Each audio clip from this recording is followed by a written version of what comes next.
अस्सलाम वालेकुम dear students last time के लेक्चर में हमने देखा था कि किस तरह से जो हमारा फ्रेश वाटर है उसके अंदर से किस तरह से उसमें रेगुलेशन होती है वाटर की। और उसके बाद देखा था हमने कि किस तरह से मैरीन लाइफ के अंदर किस तरह से लाइफ एग्जिस्ट करती है और ऑस्मो रेगुलेशन करने का पैटर्न और मैकेनिज़्म क्या है। तो ये हम आहिस्ता आहिस्ता देखते चलेंगे किस तरह से डिफरेंट इन्वायरमेंट्स के अंदर जो एनिमल्स का एग्जिस्टेंस है वो किस तरह से होता है और किस तरह से वो अपने आप को एडॉप्ट किए हुए हैं। तो कुछ ना कुछ ऐसी एडेप्टेशंस चाहिए एक माहौल से दूसरे माहौल में मुंतकिल होने के लिए, या फिर एक माहौल में एग्जिस्ट करने के लिए, एक माहौल के अंदर सरवाइव करने के लिए कुछ एनिमल्स को ऐसी एडेप्टेशंस चाहिए होती हैं जिनके ज़रिए से वो वहाँ पे एक अच्छा खासा अपना गुजारा कर सकते हैं।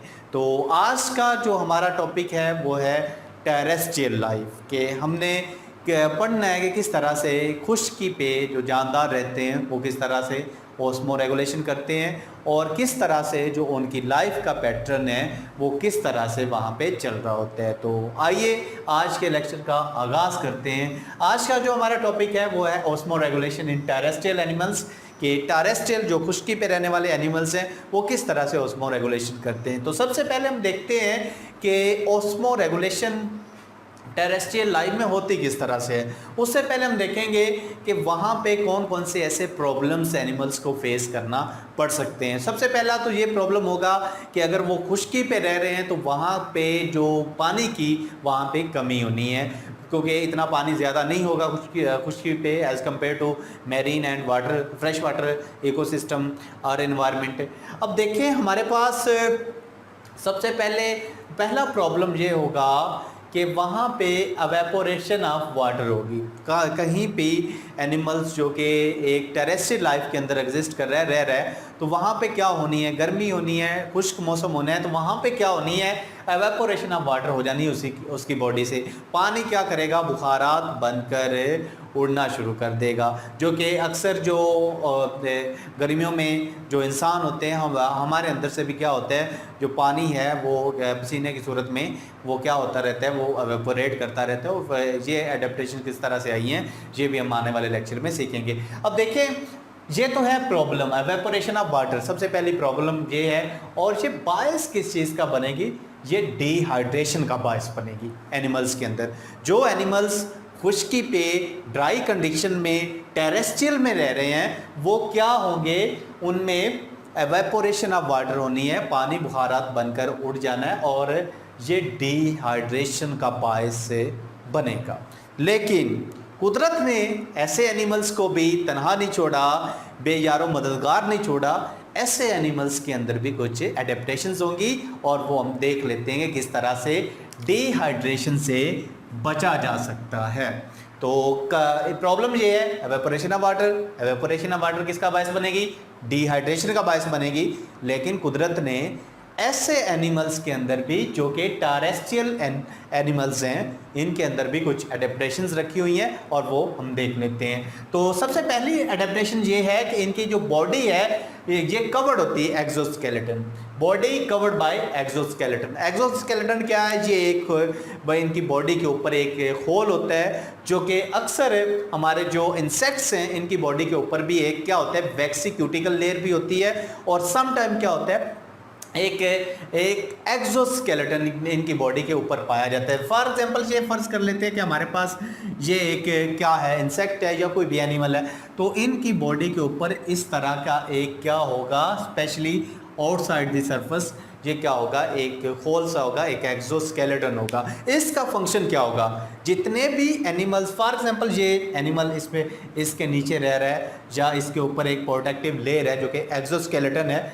अगर ये इसके ऊपर है तो डायरेक्ट एक तो सूरज की जो छुआएँ आएंगी वो नहीं आएंगी, दूसरा जो एवेपोरेशन होनी है बॉडी से पानी की वो भी नहीं होगी। तो ये एक इनके अंदर एक कुदरत ने ज़बरदस्त किस्म की इनके अंदर अडेप्टेशन रखी है। और दूसरी ये है कि इनके सम टाइम इनके ऊपर कैरोटीन प्रोटीन्स के जो सेल्स बने होते हैं, जो कि कैरोटीन प्रोटीन है, वो भी क्या करती है, एवेपोरेशन ऑफ वाटर को क्या करती है, रोकती है। तो इनके अंदर जो पहली अडेप्टेशन है वो यही है कि इनकी जो बॉडी है ये एक्सोस्केलेटन से क्या होती है, ये कवर होती है जी। तो अब हम देखते हैं कि दूसरी जो इनके अंदर अडेप्टेशन है वो ये है कि ये drinking and eating moist food, ये ऐसी खुराक खाते हैं, ऐसा फूड खाते हैं जिसमें नमी ज़्यादा हो।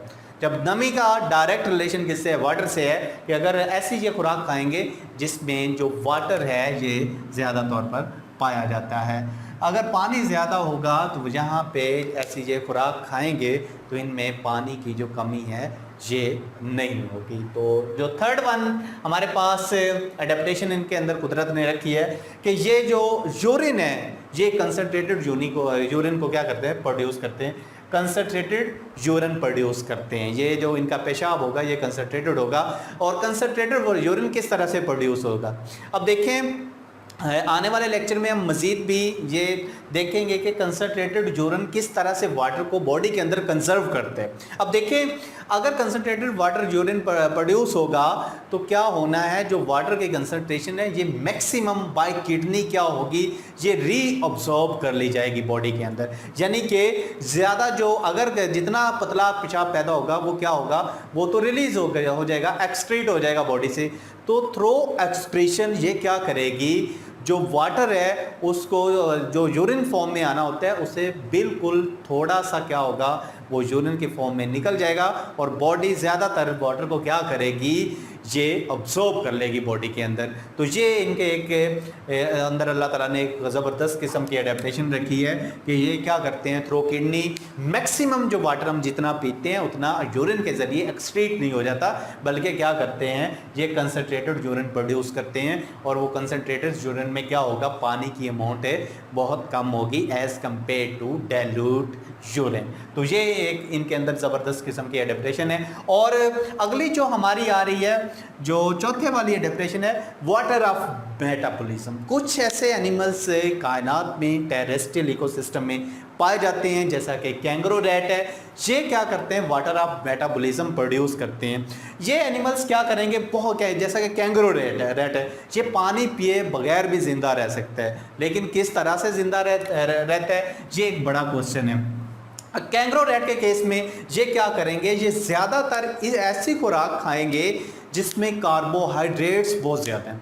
अब देखें, जितने तो पानी एक कार्बोहाइड्रेट का एक अपना फंक्शन है, ये क्या करते हैं, जैसे ही इनका मेटाबॉलिज्म होता है ये वाटर को प्रोड्यूस करते हैं। तो फॉर एग्जांपल हम एक एग्जांपल ले लेते हैं इसी एडेप्टेशन की। हमारे पास कार्बोहाइड्रेट के केस में हम एग्जांपल लेते हैं, जैसे कि हमारे पास है ये शुगर है C6H12C6, ये क्या आता है हमारे पास, ये एक कार्बोहाइड्रेट है।